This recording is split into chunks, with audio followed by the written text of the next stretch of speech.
Hi, I'm Neil Sackmary. Hi, I'm State Trooper Sean Hagstrom with the Nevada State Police Highway Patrol Division, PEIO. Please stay tuned for the next episode of Trooper Talk. And together, we can make a difference. Here we are live at the 360 Vegas studios with this edition of Trooper Talk. You might recognize the gentleman on the ends, but the gentleman in the middle, he's been here many times. Sure. He came here on the 150th show. He comes here on the 200th show. A great friend of the show.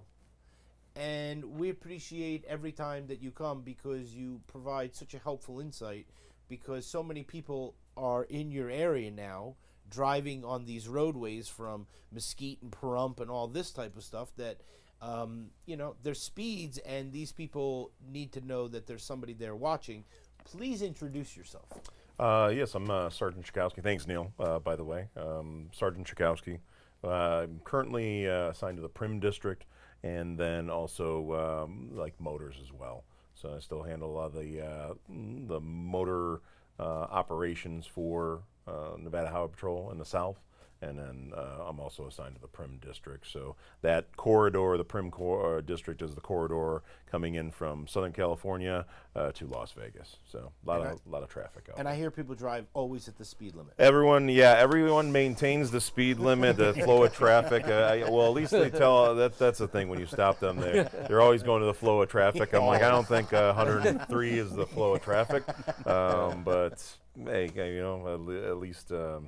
At least they're trying. So at least they're trying, right? Maybe they're depressing the brake when they see you come down the road with your flashing lights. You know what I mean? Yeah, it's kind of interesting. We got a lot of one of the things I want to touch on, especially with Primm, is that they're starting to do construction and stuff like that for the Brightline system that is going to be coming online, and there's going to be a lot of construction going on in Primm. There already is a lot of construction. They're in the middle of a widening project, so they're repaving it. Actually, not widening, but repaving a lot of the 15. So there's going to be some closures, lane closures, and more recently, over the past few weeks, we've had a lot of critical crashes during the hours that they're doing. They're doing the construction mostly overnight, but there were quite a few critical crashes down there that, and then I think they start around like 11 p.m. Yeah. They run through the evening or through overnight, and so just people that are coming into town. I know as far as how far you expand out, especially the Californians coming into town visiting. If they're traveling around that time, it can be you can expect some delays or some lane closures. Yeah, and fatal crashes. Absolutely. We talk about your job.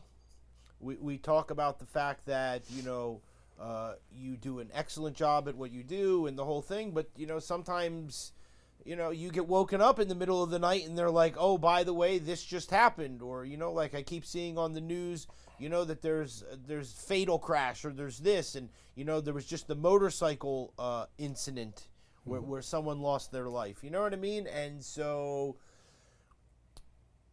what you do, not only working for the Nevada State Police and doing everything that you do with what you do, part of what you do is the fact that you have to talk to the media, you have to talk to all these different agencies and sort of commingle everything so that everybody knows what's going on. And so please introduce yourself and tell us what you do. I'm State Trooper Sean Hagstrom, and I'm assigned to Public Affairs. I'm the Public Information Officer for Nevada Highway Patrol Southern Command. Neil, as far as fatals, we've gone quite a while. Last few months, no fatals, which was great. You know what I mean? And summer, usually it's very, very busy during that time. But this last week, Saturday, we had 2 fatals in one day within a few hours apart. We just had another fatal last night. I know the weather's getting a little bit better, so people are out there. Football's starting, people are starting to celebrate, and people are getting out and about more because of the weather. And we just want people to not drink and drive, slow down, and start paying more attention to others. The good thing I can say, Neil, right now is our fatal numbers are down from last year. We're like at 45 fatals right now for Southern Command, just for the Highway Patrol down here. And we were looking at 89 at the end of the year last year. So I'm hoping to keep it under 50, but you don't know what's going to happen. You know what I'm saying? Like this week we've had 3, and sometimes it comes in waves, and then sometimes it's pretty steady. But we went for a while, at least a couple months, without any fatals. So. Yeah, no, and we're thankful for that. But Absolutely. we have to remain diligent. You know what I mean? Absolutely. And that gets to you, young man. Hair is always perfect, right? We always like to embarrass him. I'd like to go with this barber, but I just don't have any hair. You know what I mean? Every time I think of you, I think of that guy that has that thing that they put in the palm of your hand, and they go, you know what I mean?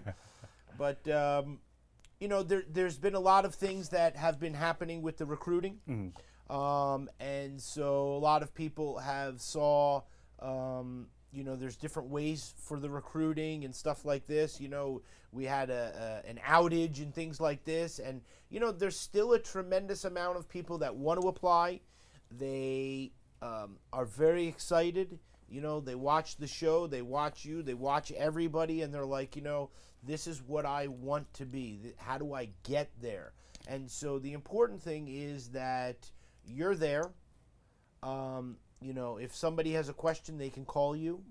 You know what I mean? And through this time, you've made different types of arrangements so that people can still apply, people can still move ahead, right? And so the Nevada State Police keeps moving. And so it's very, very important, because the mission of what you have to do by getting excellent and fantastic people, the absolute cutting edge, to work for Nevada State Police is still the mission. Right. And so we need more people. Yeah. And introduce yourself. Yeah, I'm Trooper Villanueva with Nevada State Police. I'm the sworn recruiter for Southern Command. Yes, we had a bit of an outage, and we had a kind of a pause of people being able to apply, but the state is working on different systems and different ways that people can still submit their applications to us, and for us to be able to verify those applications. Because just submitting the application is one thing. Our HR department still has to verify those applications and make sure that those applicants are eligible to move forward in the process. But yes, we are continuing to move forward. We will find a way to get applicants to continue coming through our system to get scheduled for testing. And the more people that we get signed up and the more people that we get out on the roads, I think will reduce the number of fatals that we have every month, every year. So it's extremely important that we have multiple people apply and continue applying. And I can't tell you how many people have called me and emailed me, hey, when can I apply? When am I able to submit my application? So yes, we're working on getting the systems back up and running. But until then, we are kind of putting together something that's not the normal way to submit your application, just so they can start the process. And Neil, can I add too? And what he's saying is, a lot of people, when we were at the last past events, you may have got a QR code. Right. And right now, the QR code isn't pulling up the website and everything to do your application. So what we're asking people to do is, you can call the recruiter, Right. Louis Villanueva, and he will be able to send you in the right direction. Right. And whether we have to have a paper application or whatever to get you through that movement, he's going to be with you all the way to get that done. But we just wanted to put that out there. If you applied and used the QR code and having problems with the website, you can call our recruiting person directly. Yep. Yeah, and it's fantastic, and that's one of the things that the Nevada State Police, offers, no matter what it is. You know what I'm saying? Right. You can hang out with the sergeant over here, and if you want to become on the motors and stuff like this, there's a lot of different things that can do. Oh, absolutely. I want to get to talking, but Johnny told me there's a lot of pictures. Absolutely. Right. Yeah. So I'm not allowed. He said, "Don't talk so much in the beginning," and I said, but I love talking. Like, this is the greatest part about it, because, you know what I mean? Like, people get to watch and all this, which I can tell you that, by the way, I don't know if you know, but we're on now 3 days a week. Oh. And now 2 times on Sunday. Oh, nice. So it's actually 4 times a week, even though it's twice on Sunday. And in the Sunday now, we air 14 minutes.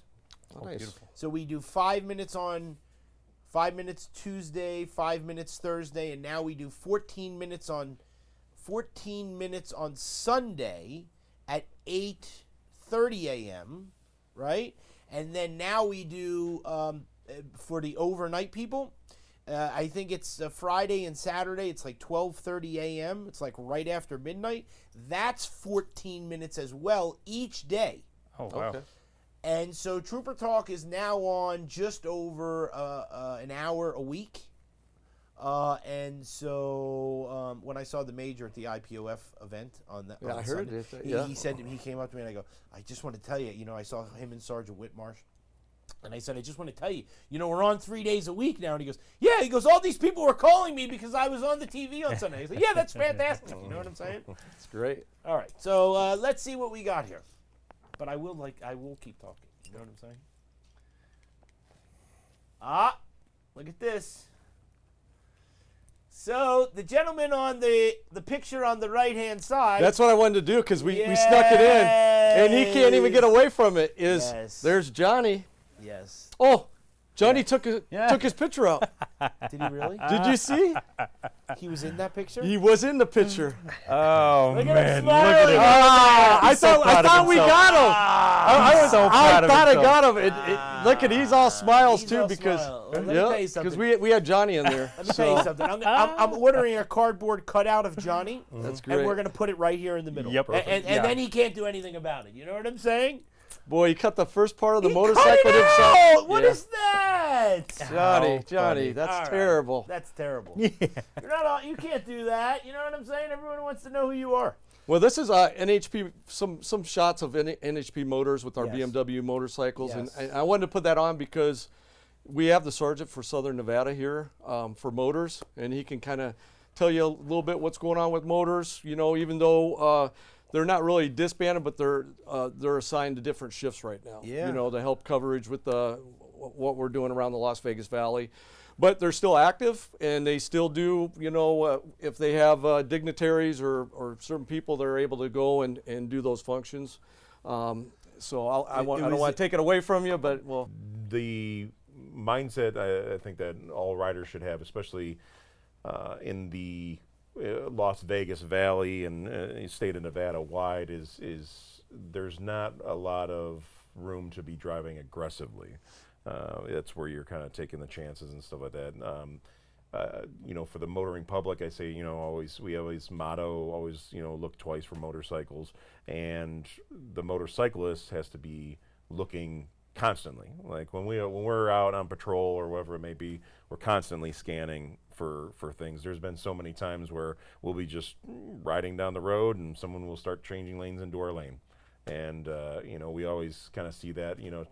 We're predicting what the traffic's going to do in front of us, and then that way you're, because on average a person will have 2 seconds of reaction time, and so with that, you want to make sure you have enough time to stop. I mean, the nice part is motorcycles can stop faster, but you always want to look for a way out. So if so all of a sudden there's a big crash in front of you. You want to be scanning ahead, maybe even checking your side mirrors and seeing, hey, if you're at a stoplight, someone comes up barreling behind you, doesn't look like they're going to stop. Where's your out? Instead of just taking the hit and possibly getting killed by that.